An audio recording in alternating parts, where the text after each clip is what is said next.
एक बहुत अहम मुद्दे को लेकर जिस पर हर तरह की भ्रांति फैलाई जा रही है और जिस पर यह बताना जरूरी है कि हम इसके बारे में क्या सोचते हैं और क्यों सोचते हैं, इस मुद्दे को लेकर आपके सामने आए हैं। आम आदमी पार्टी की जब काली करतूतें पकड़ी जा रही हैं तो रोना, शोर मचाना, हाय तौबा करना, षड्यंत्र चिल्लाना, यह एक अलग मामला है। हम इस मंच से दो ही बातें कहना चाहते हैं। यह शराब का मामला है, यह शिक्षा का मामला नहीं है। शराब की बात हो रही है, शिक्षा पर छुपने का काम मत कीजिए, यह गलत है, यह सर्वथा पाप है। मेरे साथ दिल्ली प्रदेश कांग्रेस कमेटी के अध्यक्ष अनिल जी हैं, वो आपसे बात करेंगे, लेकिन उसके पहले बस मैं दो ही चीजें कहना चाहती हूं। जब दिल्ली शहर में लोगों के सिर पर मौत का साया मंडरा रहा था और लोग बिना ऑक्सीजन के बेदम होकर तड़प तड़प कर दम तोड़ रहे थे, तब दिल्ली की अरविंद केजरीवाल जी की आम आदमी पार्टी की सरकार शराब की नीति पर काम कर रही थी। यह प्राथमिकता है सरकार की। इस सरकार की प्राथमिकता यह है कि 25 साल से, उस वक्त जब कोरोना से यह शहर जूझ रहा था और त्राहिमाम मचा हुआ था, विफलता केजरीवाल जी की भी है, उतनी ही विफलता मोदी जी की भी है। उस वक्त शराब पीने की आयु 25 वर्ष से घटाकर 21 वर्ष करी जा रही थी। 3 बजे सवेरे तक शराब बेची जाए, खुले में शराब पिलाई जाए, यह काम अरविंद केजरीवाल जी की आम आदमी पार्टी की सरकार कर रही थी। तो इस पार्टी के जन्म पर तो संदेह था ही, इसकी राजनीति पर संदेह है, इनके सिद्धांतों पर संदेह है। और हम यह जरूर कहना चाहते हैं कि जिस एजेंसी का दुरुपयोग का यह हवाला दे रहे हैं, यह सच है। एजेंसियों का दुरुपयोग तो भाजपा की मोदी सरकार ने इस तरह किया है कि जब वो सही कार्रवाई भी करते हैं तो वो भी, उस पर भी सवाल उठने लगते हैं। लेकिन इस पूरे मामले की जांच, इस पूरे मामले के खिलाफ आवाज उठाने का काम, इसमें जरा सी भी भ्रांति ना हो, भारतीय जनता पार्टी ने नहीं किया, दिल्ली के उनके 7 सांसदों ने नहीं किया, उनके सदन के नेता ने नहीं किया, 8 एमएलएज ने नहीं किया। इस पूरे प्रकरण पर प्रकाश डालने का काम, इस पर कार्रवाई करने की बात सिर्फ और सिर्फ कांग्रेस पार्टी ने दिल्ली शहर में करी। मैं चाहती हूं कि सबसे पहले अनिल जी आपको क्रमवार तरीके से साक्ष्यों के साथ यह बताएं कि कितनी काली करतूत कोरोना काल के टाइम पर अरविंद केजरीवाल जी की सरकार कर रही थी शराब पर। और यह शिक्षा की बात नहीं, यह शराब की बात है। शिक्षा के पीछे मत छुपिए। धन्यवाद सुप्रिया जी। इस प्रेस वार्ता में मेरे साथ अलका लांबा जी भी, हमारे दिल्ली कांग्रेस की वरिष्ठ नेता हैं, वो भी उपस्थित हैं।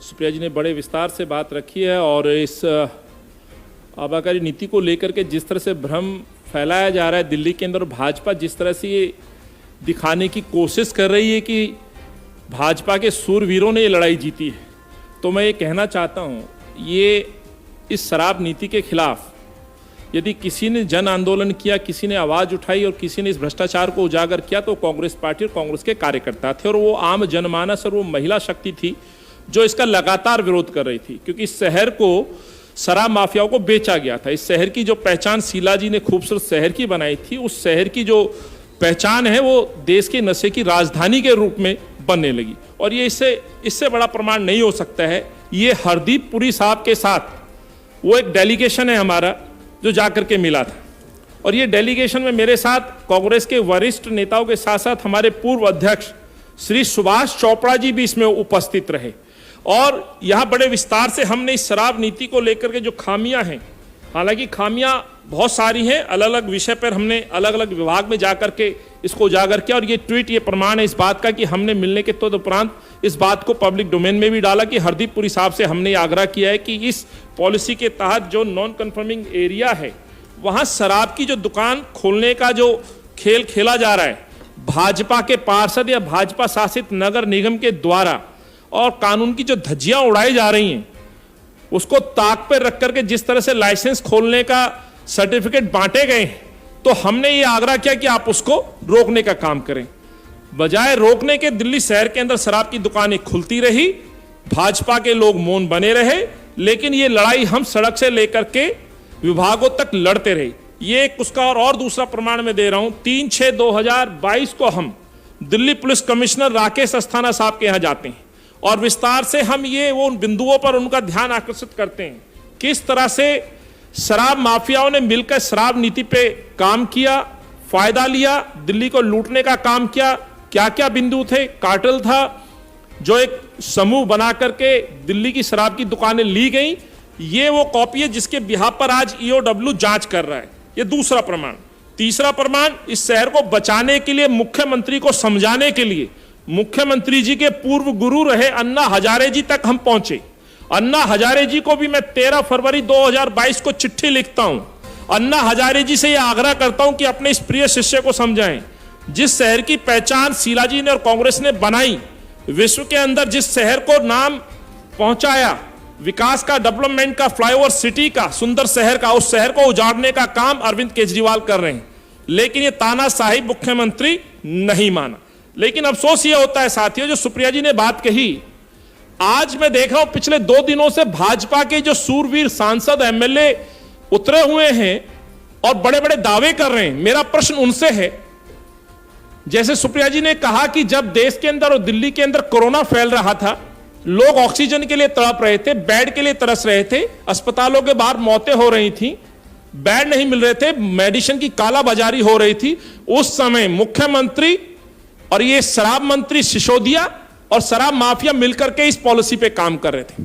इसकी भनक लगते ही हम तो सड़क पे उतरे, लेकिन भाजपा के ये 8 एमएलए विधानसभा के अंदर मौन क्यों थे? भाजपा के 7 सांसद, आज मनोज तिवारी जी को देख रहा हूं, परवेश वर्मा जी को मैं देख रहा हूं, हर्षवर्धन जी को मैं देख रहा हूं, रमेश विधुड़ी जी को मैं देख रहा हूं, और तो और हिमाचल से आए हुए अनुराग ठाकुर को मैं देख रहा हूं। बड़ी बड़ी बातें कर रहे हैं, लेकिन ना तो 7 सांसदों ने, ना 8 एमएलए ने, 3 मेयर, 150 से ज्यादा इनके निगम पार्षद, किसी एक व्यक्ति ने इस सरकार के खिलाफ 4 शब्द की शिकायत तक नहीं की। क्यों नहीं की? इन प्रश्नों का जवाब भाजपा को देना चाहिए। शायद भाजपा इन प्रश्नों के जवाब ना दे, क्योंकि जब खुद ये लोग इसमें सम्मिलित हों तो जवाब किस बात का दे सकते हैं? क्योंकि इस साजिशकर्ता में भाजपा के इनके नेता भी मिले हुए हैं, भाजपा की पार्टी खुद मिली हुई है। कैसे मिली हुई है, उस साजिश का पर्दाफाश मैं कर रहा हूं साथियों, क्योंकि इसमें बहुत बड़ा फायदा भाजपा के कार्यालय को भी मिला है। और ये वो पत्र है जो मैं दिखा रहा हूं भारतीय जनता पार्टी का। ये भारतीय जनता पार्टी के द्वारा चीफ इलेक्शन कमिश्नर को रिपोर्ट जो सबमिट होती है, donation list of BJP above 20,000 for a year ending 1/4/2020 से 31/3/2021 तक का, ये मेरा ये लेटर नहीं है, ये बीजेपी कार्यालय का है। इसमें आप देखेंगे इस भाजपा को लगातार एक कंपनी चंदा देती है। इस कंपनी का नाम मैं पढ़ रहा हूं, ये कंपनी है सोम डिस्टिलरी प्राइवेट लिमिटेड, सोम डिस्टिलरी प्राइवेट लिमिटेड। ये सोम ग्रुप की कंपनी है। इसको चंदा दिया जाता है एक बार 1 करोड़ रुपए का 25/8 को, फिर 30/10/2020 को फिर 50 लाख रुपए दिए जाते हैं, फिर 21/12/2020 को फिर 50 लाख रुपए दिए जाते हैं। और इस तरह से इस कंपनी के द्वारा भाजपा को एक मोटी रकम चंदे के रूप में दी जाती है। और ये जो सोम ग्रुप है, ये मध्य प्रदेश का ब्लैक लिस्टेड ग्रुप है। इस ग्रुप की जो कंपनी है, सोम ग्रुप मध्य प्रदेश की जो ब्लैक लिस्टेड कंपनी, जो मैंने आपको कहा, इसी सोम ग्रुप की shell company Raisen limited company, Raisen एक मध्य प्रदेश का जिला है जिसके नाम पर यह कंपनी रजिस्टर्ड है। और इन दोनों कंपनियों का एड्रेस एक ही है। तो इसको जोन 13 में काम दिया गया। जोन 13 के अंदर कम से कम 20 से 25 दुकानें दी गई। और भाजपा अपने इलेक्शन कमीशन में डोनेशन की जानकारी में खुद खुलासा कर रही है इस बात की। लेकिन अफसोस यह होता है कि सीबीआई की एफआईआर की कॉपी में इसका नाम नहीं है। आखिर क्यों नहीं है? यह तो एक ऐसा उदाहरण है जो मैंने आपके सामने प्रस्तुत किया है कि भाजपा को क्या जो डोनेशन थी, क्या चुप रहने की डोनेशन थी? क्या शराब माफियाओं के साथ मिलकर के इस शहर को बेचने की साजिश में भाजपा के नेता भी सम्मिलित थे? क्या ये केवल और केवल जो व्हाइट का जो हमने आज आपके सामने ट्रांजैक्शन रखा है, क्या इसके अलावा भी और कुछ लेन देन हुआ है? क्या ईडी, क्या सीबीआई, क्या ये इसकी भी जांच करेगी, या केवल कांग्रेस के नेताओं को ईडी के संबंध जाते रहेंगे? तो आज सवाल ये उठता है, सोम ग्रुप ने बीजेपी को कितना पैसा दिया, कितना डोनेशन दिया। भाजपा के सूरवीर जो नेता 2 दिन से उतरे हुए हैं, ये क्या इस बात पर कुछ बोलेंगे, जवाब देंगे? ये मेरा आपसे कहना है। दूसरा, जो कार्टेल की बात हो रही है सीबीआई जांच में, आप बार बार देख रहे हैं साथियों, हमने पहले लगातार ये बात कही है। पंजाब के एक शराब और अकाली के पूर्व मंत्री रहे शराब माफिया दीप मल्होत्रा का जिक्र मैं बार बार कर रहा हूं, जिसकी 2 कंपनियां हैं, जिसमें एक इनोवा गारमेंट्स के नाम से भी है, जिसको लगातार, जिसमें ईओडब्ल्यू भी जांच कर रही है। उसमें किस तरह से कार्टेल तैयार हुआ, मैंने इसको बकायदा आपके सामने पूर्व में रखा है। आज मैं दूसरे कार्टेल की बात कर रहा हूं। इस कार्टेल में आप देखेंगे किस तरह से मनी ट्रेल हुआ, उसका खुलासा मैंने किया है। और कार्टेल में भी जिस तरह से पैसे डाले गए, एक बालाजी ग्रुप है, बड़े चालाकी से इस पूरी दिल्ली को, शराब माफिया को बेचा गया। बेचने का काम सिसोदिया और दिल्ली के मुख्यमंत्री ने किया। यह सीबीआई की प्रथम दृष्टि में जांच में पूरी तरह से स्पष्ट हो गया है। और यही मैं आज आपके सामने इसको विस्तार से रखने चाह रहा हूं। बालाजी ग्रुप की मजुंटा, जिसके मालिक श्रीनिवास रेड्डी की कंपनी है, जो मैन्युफैक्चरर भी है, डिस्टिलर भी है, और आंध्रा तमिलनाडु से जिसका संबंध है। और इसकी जो उत्पादक कंपनी है नीचे यूनाइटेड स्पिरिट्स है, एनरिका है, पर्ल डिस्टिलरी है। अफसोस ये होता है कि Magenta agro farm private limited को और पिक्सी इंटरप्राइजेज प्राइवेट लिमिटेड को जॉन 4 और जॉन 23 और जॉन 32 का लाइसेंस दिया गया है। सेल कंपनियों को जिस तरह से ये काम दिया गया है, जिसके मालिक रेड्डी साहब है, लेकिन पर्दे के पीछे, सच्चाई में जो इस पर्दे के पीछे जो व्यक्ति, जो समूह काम कर रहा था, वो Indospirit group promoter Sameer Mahendru और गीतिका महेंद्रू है। ये समीर महेंद्रू, गीतिका महेंद्रू, ये वो लोग हैं जो कि पहले से ब्लैक लिस्टेड हैं। इनको मालूम था कि इनको काम नहीं मिलेगा, तो इन्होंने साजिश के तहत एक कार्टेल तैयार किया। और कार्टेल के तहत पैसे का लेन देन मैं इस ग्राफिक्स के माध्यम से आपको समझाने की कोशिश करूंगा। और ये ग्राफिक्स भी मैं आपको दूंगा, किस तरह से महेंद्रू और उसकी वाइफ गीतिका महेंद्रू ने किस तरह से पैसे को कंपनियों में डाला और काम इस दिल्ली शहर के अंदर लिया। ये वो ग्राफिक्स है जो मैंने आपको दिखाया। बड़े चालाकी से इन्होंने खाओ गली रेस्टोरेंट, उसको भी 2 जोन दिए गए, 2 और 3 उसको लाइसेंस मिले, जो कि ब्लैक लिस्टेड थी, जिसका मैंने आपको जिक्र किया। और ये चार्ट के माध्यम से आपको मैंने बताया है कि किस तरह से पैसे को घुमाया गया। पैसे अलग अलग कंपनियों में शेयर के माध्यम से डाला गया और पैसा सीधा ये रेड्डी परिवार, जिसमें उसकी धर्मपत्नी और खुद रेड्डी जी अपनी सेल कंपनियों के माध्यम से दिल्ली में टेंडर लेते रहे। ये बैंक स्टेटमेंट की कॉपी हमारे पास है, किस तरह से खाओ गली द्वारा ईएमडी 60 करोड़ रुपए 2 जोन को दिया गया। उसमें 20 करोड़ रुपए की जो राशि है खाओ गली ने इंडोस्पिरिट ग्रुप से लिया है। ये कैसे संभव हो सकता है कि 2 अलग अलग ग्रुप और किसी को पैसे दे रहा है? कहीं ना कहीं ये महेंद्रू परिवार अपने पैसे को दूसरी सेल कंपनियों के माध्यम से, जो इस प्रक्रिया में एलिजिबल हो सकते थे, उनको पैसे देते थे, काम लेते थे, ठेके लेते थे। उस पर सारा जो आधिपत्य था वो महेंद्रू परिवार का था, जो कंपनी पहले से ब्लैक लिस्टेड थी। तो साथियों, ये चेक की जानकारी हमारे पास पूरी है। जैनब ट्रेडिंग प्राइवेट लिमिटेड ने, जो बालाजी ग्रुप से जुड़ी कंपनी है, उनको 25 करोड़ रुपए की ईएमडी राशि भी इनके द्वारा दी गई। सीबीआई की जो एफआईआर है, जिसमें अमित अरोड़ा, दिनेश अरोड़ा, अर्जुन पांडे का नाम मनीष सिसोदिया के नजदीकी बताया गया है, इसमें 1 करोड़ रुपए समीर महेंद्रू दिनेश अरोड़ा के खाते में ट्रांसफर करते हैं। 1 करोड़ रुपए समीर महेंद्रू दिनेश अरोड़ा के। ये दिनेश अरोड़ा के कई फोटोग्राफ्स और जो रिश्ते हैं, मैं समझता हूं आज आपके सामने है, पूरे पब्लिक डोमेन में है। उनके रिश्ते पूरे जगजाहिर हो चुके हैं। और समीर महेंद्रू अर्जुन पांडे को 2 से 4 करोड़ रुपए भी देते हैं। ये बात भी पब्लिक डोमेन में आ चुकी है। तो अब ये जो पहला पार्ट हमने रखा कार्टेल का, जो दूसरा पार्ट रखा है, इसमें पूरी तरह से ये सिद्ध हो जाता है कि शहर को पूरी तरह से शराब माफिया को बेचने का काम मनीष सिसोदिया ने किया है। और मैंने ये पहले ही कहा था कि आम आदमी पार्टी पंजाब गई थी पंजाब को नशा मुक्त करने के लिए, लेकिन ये पंजाब को तो नशा मुक्त नहीं कर पाए। इन्होंने दिल्ली को, इस शहर को, इस राजधानी को नशे की राजधानी बना दिया। और मैं बार बार कहता रहा हूं कि इस शहर का, इस दिल्ली का शराब मंत्री यदि कोई है तो मजीठिया दिल्ली का कोई है तो मनीष सिसोदिया ही मजीठिया है। जिस पंजाब में मजीठिया को शराब माफिया कहा जाता था, वो दिल्ली का वित्त मंत्री, शराब मंत्री मनीष सिसोदिया है। यह मैं कहना चाहता हूं। तो शराब माफिया के साथ जो सवाल है मेरे आज इस प्रेस वार्ता से जो सवाल घूम रहे हैं, मैं कहना चाहता हूं कि प्रमुख इस शराब माफिया के कार्टेल का प्रमुख जो सिसोदिया क्यों फ्री घूम रहा है, सवाल इस बात का है। सीबीआई आखिर कब तक ये खेल खेलेगी? सीबीआई की कार्रवाई पे भी मेरे प्रश्न हैं। आज लुकआउट नोटिस जारी किया, इसको गिरफ्तार क्यों नहीं किया जा रहा है? दूसरा, मंत्रिमंडल में सिसोदिया जी अब तक क्यों बने हुए हैं? 18 उनके पास महकमे हैं, 18 महकमे।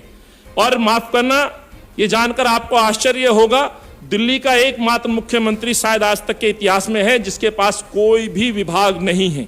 मेरा ये दावा है, पूरी सोची समझी रणनीति के तहत अरविंद केजरीवाल ने 2013 से ही अपने आप को शायद इन्हीं सब बातों की वजह से मुख्यमंत्री बने रहने के साथ साथ विभागों से दूर रखा है कि मैं अपने सहयोगियों से भ्रष्टाचार कराऊं, पूरा खेल खेलूं, पैसा इकट्ठा करूं, लूटूं और मैं इन आरोपों से बचा रहूं। अन्यथा ऐसा आज तक नहीं हो सकता कि कोई मुख्यमंत्री के ओहदे पे बैठा हो और उसके पास कोई विभाग ना हो। तो 40 चोर स्पष्ट क्यों ना माने कि अली बाबा जो इसमें जो भ्रष्ट जो सबसे बड़ा महत्वपूर्ण व्यक्ति है वो केजरीवाल है, क्योंकि इनके पास लगातार मैं एक बयान सुनता हूं। अंत में कहना चाहता हूं कि बार बार आम आदमी पार्टी कहती है कि पूर्व जांच में क्या निकला, पूर्व जांच में क्या निकला। तो कहना चाहता हूं कि पूर्व जांच में आप क्या चाहते हैं, क्या निकलना चाहिए? इतने इनके मंत्रियों के पास एक्शन हुए हैं खिलाफ, लगभग 80% मंत्री या तो जेल जा चुके या उन पर संगीन आरोपों में वो संलग्न है, जिसमें खास तौर से इनके पूर्व कानून मंत्री जितेंद्र तोमर जो कानून मंत्री थे उनका टिकट काट दिया गया। क्यों कटा भाई? और क्या चाहते हैं आप? आज वो फर्जी डिग्री में आरोपित हैं। संदीप कुमार महिला शोषण से लेकर के राशन कार्ड को लेकर के बर्खास्त हुए, मंत्रिमंडल से बर्खास्त हुए। असीम अहमद खान भ्रष्टाचार के मामले में मंत्री पद से हटाए गए। सत्येंद्र जैन 3 महीने से जेल में है। अमानतुल्लाह खां पर वक्फ बोर्ड घोटाले में जांच चल रही है। कैलाश गहलोत पर जो परिवहन मंत्री हैं 4000 करोड़ से ज्यादा का डीटीसी घोटाला है, उसमें शिकायत चल रही है। मनीष सिसोदिया पे कई और अन्य मामलों में भी जांच चल रही है। और मनीष सिसोदिया के जो क्षेत्र की खुद की जो निगम पार्षद जिसका टिकट मनीष सिसोदिया ने दिया, उसको भी रंगे हाथों सीबीआई ने पकड़ा। तो आखिर केजरीवाल जो बार बार ये कहते हैं कि पहले भी रेड पड़ी, क्या निकला क्या निकला, तो मैं पूछना चाहता हूं और इससे ज्यादा और आप क्या लेंगे? 80% से ज्यादा मंत्री आपकी जेल की हवा खा चुके हैं। तो साथियों, जो आज हमने बात रखी है वो भाजपा का जो दोहरा चरित्र है, मैं भाजपा की जो नीयत है उसको मैंने उजागर किया। आखिर भाजपा मौन बनी क्यों रही? 8 एमएलए, 7 सांसद, 3 मेयर, सैकड़ों उनके पार्षद आखिर चुप क्यों थे जब यह नीति बनाई जा रही थी? कहीं पे 4 लाइन की शिकायत इनके प्रदेश अध्यक्ष ने क्यों नहीं की? जो मेरी साथी आदरणीय सुप्रिया जी ने बात कही, इन प्रश्नों के जवाब क्या भाजपा देगी?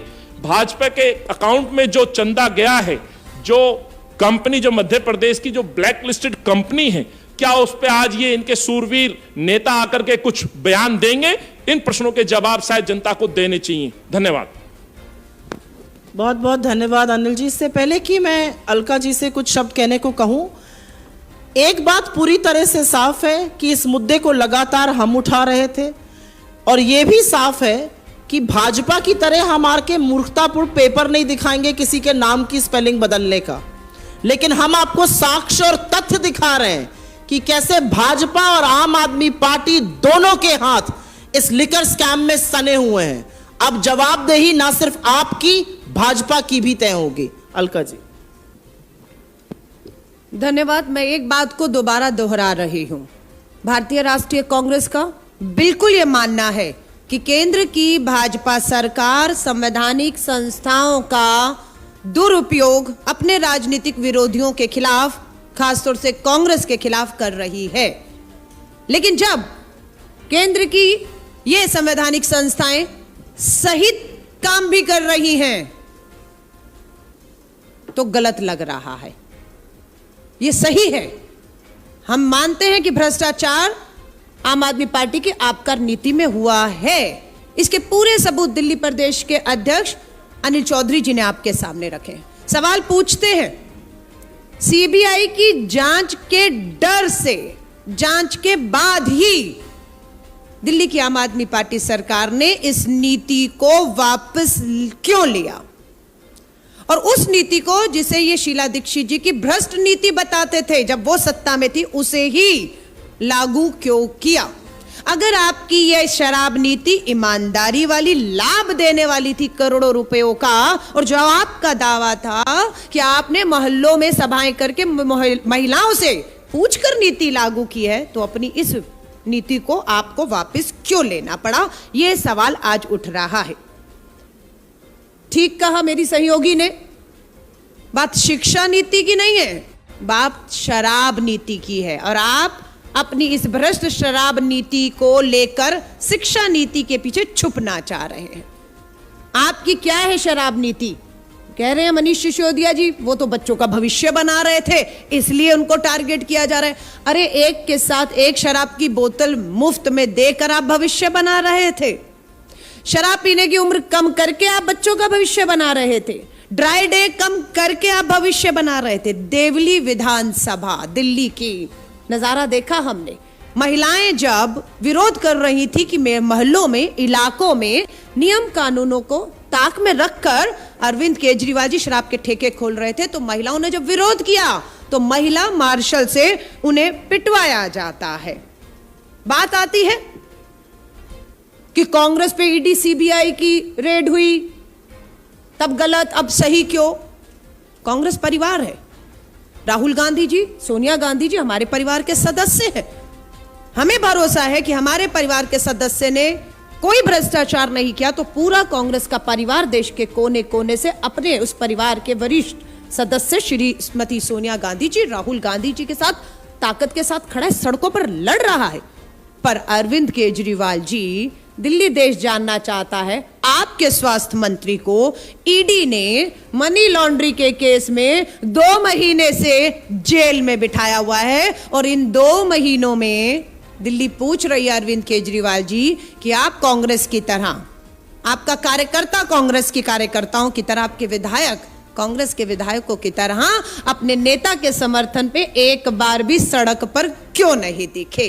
आपने तो मनीष सिसोदिया जी को दूध में से मक्खी की तरह निकालकर फेंक दिया है। एक बार नहीं निकले, अगर वो निर्दोष हैं। आप इसलिए नहीं निकले क्योंकि आपको पता है कि मनीष सिसोदिया और आपके स्वास्थ्य मंत्री सत्येंद्र जैन और उससे पहले पंजाब के स्वास्थ्य मंत्री जो वो भी जेल में हैं, सबने भ्रष्टाचार किया है।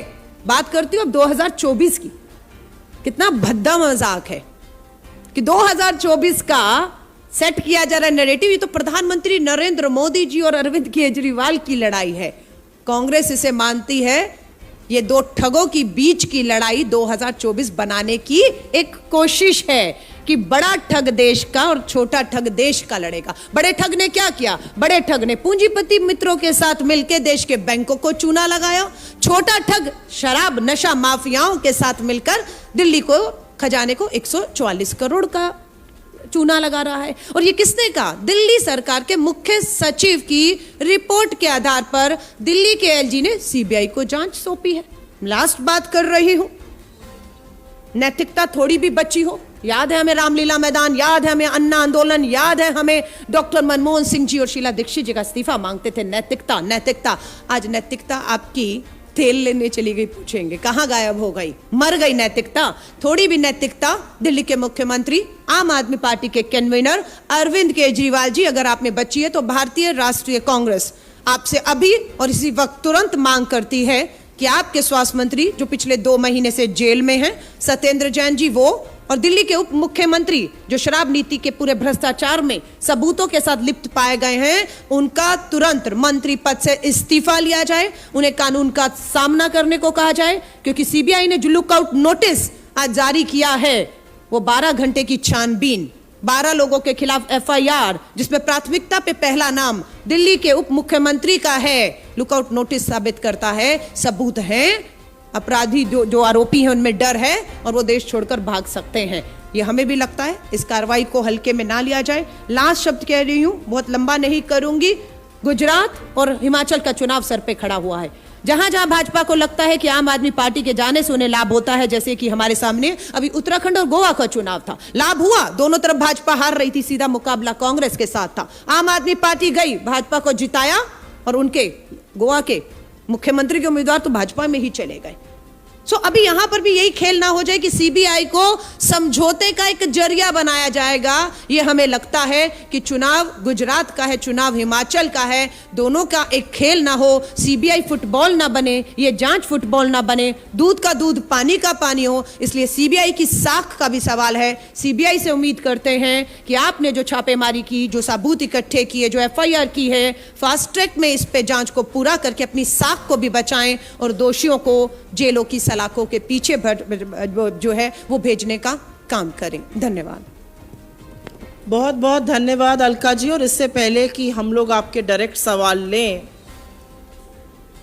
अनिल जी ने एक बात कहने को कहा है और मुझे लगता है ये बात कहनी जरूरी है। जब इस लिकर पॉलिसी के खिलाफ, जब शराब के इस गोरख धंधे के खिलाफ हम सड़कों पर थे, तो आज जो मैदान में शूरवीर उतरे हैं वो कहां थे?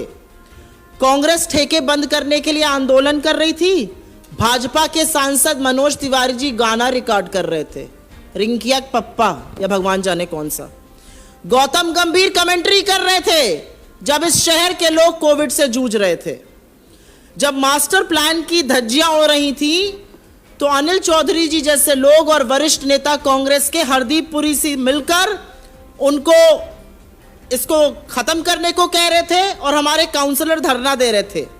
भाजपा के सांसद और विधायक, और एक नहीं 7 सांसद हैं, यहां से 8 विधायक हैं, उनके सांसद, विधायक और काउंसलर डीडी और एमसीडी के जरिए लाइसेंस बांटने का काम कर रहे थे। हम जांच एजेंसी से मिल रहे थे। भाजपा क्यों छुपकर बैठी रही? क्यों नहीं एलजी से मिलने गई? क्यों नहीं शिकायत करी? और अंत में जब हम सड़कों पर कांग्रेस के पोल खोल यात्रा को निकाल रहे थे, सड़कों पर उसके बाद भी थे, ठेके खोलने का विरोध कर रहे थे, तब विधानसभा में विधायक चुप बैठे रहे। और अगर आपको विधानसभा में बोलने का नहीं मौका मिला भारतीय जनता पार्टी को, तो उसके बाद आप सड़कों पर क्यों नहीं उतरे? दिक्कत की बात यह है कि इस भ्रष्टाचार में आप तो पूरी तरह से धसी हुई है, लेकिन उतने ही हाथ भारतीय जनता पार्टी के भी सने हैं और आज मजबूरन आकर उसके खिलाफ बोलना पड़ रहा है। अनिल जी ने आपको तमामों साक्ष्य दिए हैं, जिससे पता चलता है कि जिन कंपनियों को आवंटन किया जा रहा था वो बैंड थी और भाजपा की डोनर्स थी। मुझे लगता है इस देश को कुछ तथ्य जानने जरूरी हैं। आपके सवालों का स्वागत है। सुओ मोटो पहले इस पर अगर सवाल है तो जी।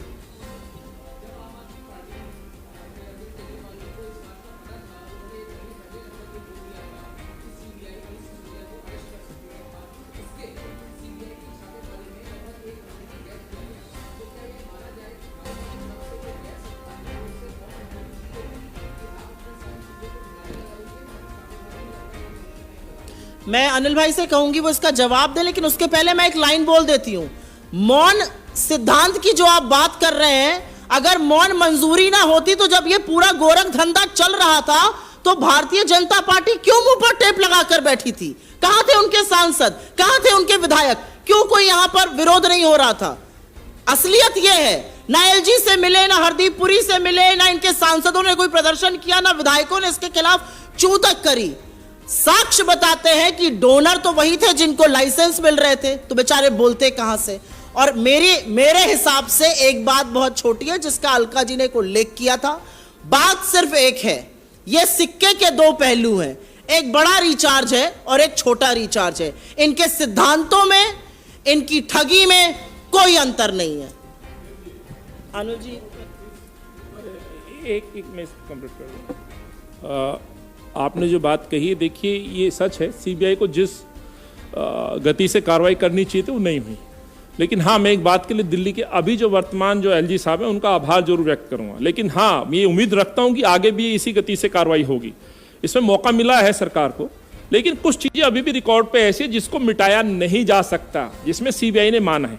कुछ चीज़ें हैं जो हो सकता है डिले की वजह से आम आदमी पार्टी के मंत्री और जो नेता हैं जो इसमें संलिप्त हैं उन लोगों ने कुछ चीज़ों को हटाया, लेकिन अपराधी अपने अपराध के साक्ष्य छोड़ के जाता है।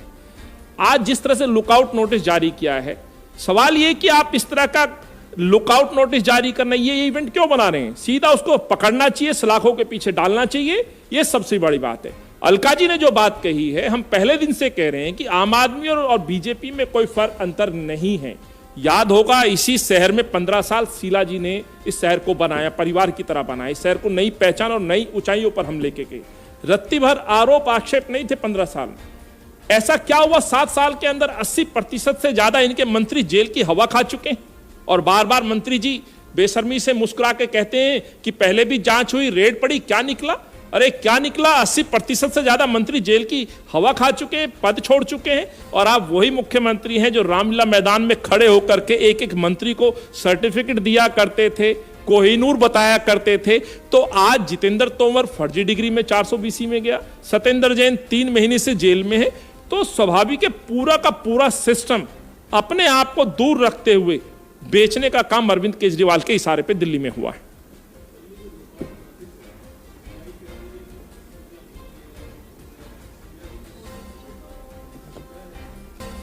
प्रश्न तो यही उठता है, सीबीआई जिस गति से, और जैसे मैंने आज एक नाम सोम इंडस्ट्री का दिया है, ये नाम कैसे बच गया? तो सीबीआई की कहीं ना कहीं प्रणाली पे भी थोड़ा प्रश्न और संशय खड़ा हो रहा है। आखिर आप क्यों स्पेस दे रहे हैं? आप क्या इवेंट बनाना चाह रहे हैं? यहां दूध का दूध, पानी का पानी की कहानी तो सुनिए, लेकिन शराब का मामला है तो शराब और पानी भी अलग होना चाहिए। यदि वाकई अरविंद केजरीवाल और उनके शराब मंत्री बिल्कुल पाक साफ और बिल्कुल प्योर पवित्र जल हैं, तो अलग होकर दिखाइए ना, जांच में भागीदार बनिए और पुलिस और सीबीआई उनको पकड़े। जांच आगे बढ़नी चाहिए, पद से हटना चाहिए, इस्तीफा देना चाहिए। हम तो ये बार बार बोल रहे हैं, अभी बहुत सारे ऐसे खिलाड़ी हैं इस खेल के जो अभी तक इस एफआईआर से बाहर हैं। हालांकि सीबीआई ने अंतिम उसमें कहा है कि हम और लोगों के नाम ऐड करेंगे, लेकिन मैं साफ तौर पे स्पष्ट, और ये मैं पत्र और ये सारी जानकारियां सीबीआई को और एलजी साहब को देने जा रहा हूं आज, ये मैं उनको भेजूंगा। और कल फिर हम दूसरे चरण में फिर एक नया एक्सपोज करने जा रहे हैं। कुछ नाम और मैं आपके सामने रखूंगा, किस तरह से इस शहर को बेचने का काम अरविंद के इशारे पे शराब मंत्री मनीष सिसोदिया ने किया है। अभी हम लोग प्रेस वार्ता से पहले साथ में बैठे हुए थे और अरविंद केजरीवाल जी का ये वाक्य सुन रहे थे कि मनीष सिसोदिया जी शिक्षा नीति अच्छा काम किया, फंसाया जा रहा है। तो एक खिलाड़ी दिल्ली के हैं, उनका जिक्र हम लोग कर रहे थे। वो प्लेयर ने मेडल जीता, कंधे पर तिरंगा था, देश दिल्ली ने सराखों पर बिठाया, फिर एक अपराध में वो पकड़े गए और इस समय तिहाड़ में है। तो अब क्या करें? मेडल जीता, कंधे पर तिरंगा था, उनके अपराध को माफ करके, उनकी सजा माफ करके उनको तो बाहर आना चाहिए। तो अरविंद केजरीवाल वही कर रहे हैं। बात शिक्षा नीति नहीं, शराब नीति की है। शिक्षा नीति पर आपको बहुत मेडल मिल गए हैं, आप उसे रखिए अपने सीने पर डालकर, लेकिन जो शराब नीति का अपराध आपने किया है उसकी सजा तो आपको मिलेगी ही मिलेगी। धन्यवाद। कोई और सवाल किसी का? 1 मिनट पूछ लें अगर किसी का ना। हाँ बोलिए।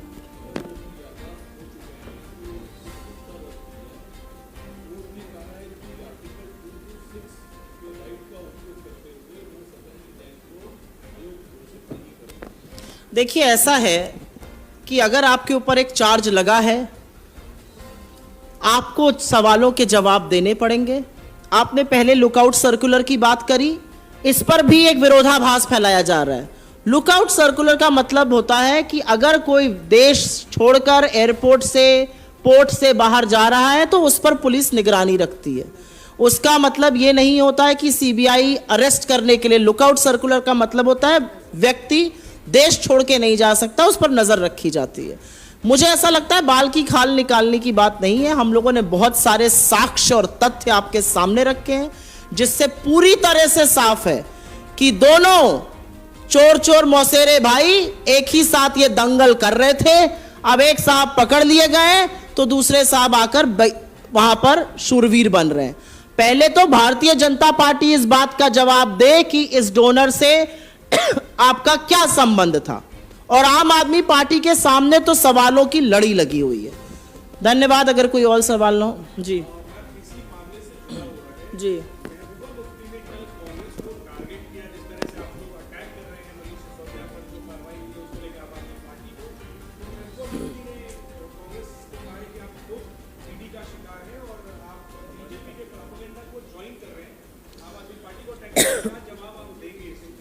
इसके मैं 2 जवाब दूंगी, और ये जवाब पहले दिन मेरे कोलीग्स ने पहले दिन दिया था जब एजेंसियों का बेतहाशा, अंधाधुंध, बेधड़क, बेलगाम दुरुपयोग होता है, तो जब एजेंसियां सही जांच भी करती हैं तो सवाल खड़े हो जाते हैं। पहला जवाब यह है, ये जो सारी जांच हो रही है हमारी कंप्लेन पर हो रही है। ये कंप्लेन भारतीय जनता पार्टी की या किसी और की नहीं है, ये कांग्रेस की कंप्लेन पहले दिन से थी।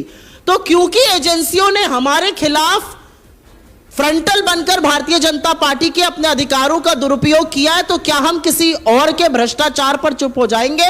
नहीं, हम चुप नहीं होंगे।